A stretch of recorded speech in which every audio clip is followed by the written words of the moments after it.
நேற்று இதுக்கு போனார், ஒரு ஆராய்ச்சி மாணவர்கள் ஒரு நிகழ்ச்சிக்கு போனார். சிந்து சமவெளி. கருப்பு சட்டையை போடக்கூடாது, கருப்பு ஷால்வையை கொண்டு வரக்கூடாது, பெண்கள் கருப்பு ஷாலை போடக்கூடாது. அப்போ உங்களுடைய அடையாளமே கருப்பு தானே ஐயா. தந்தை பெரியார் என்ன மஞ்சளாக வச்சுருந்தார், மஞ்சள் துண்டா போட்டிருந்தார். தந்தை பெரியார் உங்களுக்கு அடையாளம் காமிச்சு ஆளாக்கிய தலைவனே கருப்பு தானே. சாக வரைக்கும் சுடுகாட்டுக்கு போக வரைக்கும் சுடுகாட்டுக்கு கருப்போடு தானே போனார். கருப்பு கண்டையா இவ்வளோ பயம்? அப்போ தமிழ்நாட்டில் இருக்க அத்தனை பேருக்கும் உங்களுடைய செய்தி போய் சேர்ந்துருச்சு. இல்லை சார், இப்போ மோடி அவர்கள் வரும்பொழுது திமுக எதிர்கட்சியாக இருந்துச்சுல்ல, அப்போ கருப்பு பலூன்லாம் பறக்க விட்டாங்க. அப்போ இவங்க பறக்க விடுறது நியாயமாக இருக்குது. இப்போ கருப்பு ஷால் கூட அணியக்கூடாதுன்னு சொல்கிறாங்களே, இது எந்த விதத்தில் நியாயம் அப்படிங்கிறதான் ஒட்டுமொத்த தமிழகத்தோட கேள்வியாக. அதிகாரம் இருக்குது, போலீஸ் இருக்குது, ஆட்சி இருக்குது.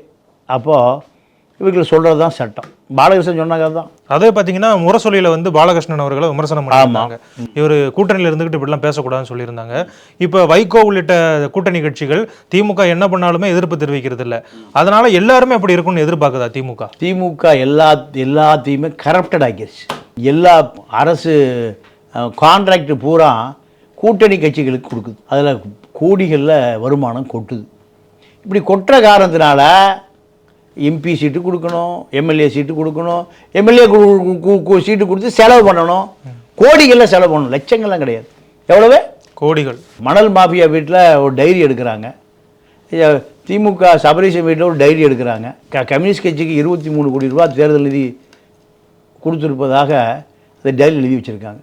அப்போ கம்யூனிஸ்ட் கட்சிக்கே 23 கோடி. அப்போது தேர்தல் நிதி என்பதை யார்கிட்ட வாங்குறாங்க? மணல் மாஃபியாட்ட, மது மாஃபியாக்கிட்ட. ஏறக்குறைய 50 சாராய ஃபேக்ட்ரி இருக்குது, மது ஆலைகள் இருக்குது, எல்லாம் பெரிய கார்பரேட் வச்சுருக்கான். அவன் பூரா பாட்டிலுக்கு 10 ரூபா, எல்லாம் விற்றது போக 10 ரூபா. டெய்லி 10 கோடி ரூபா செந்தில் பாலாஜிகிட்ட டெய்லி 10 கோடி ரூபா சாராயத்தில் வருது. வருஷம் 360 கோடி ரூபா, 360 நாளும் 3600 கோடி ரூபா வருது. உபரி வருமானம்.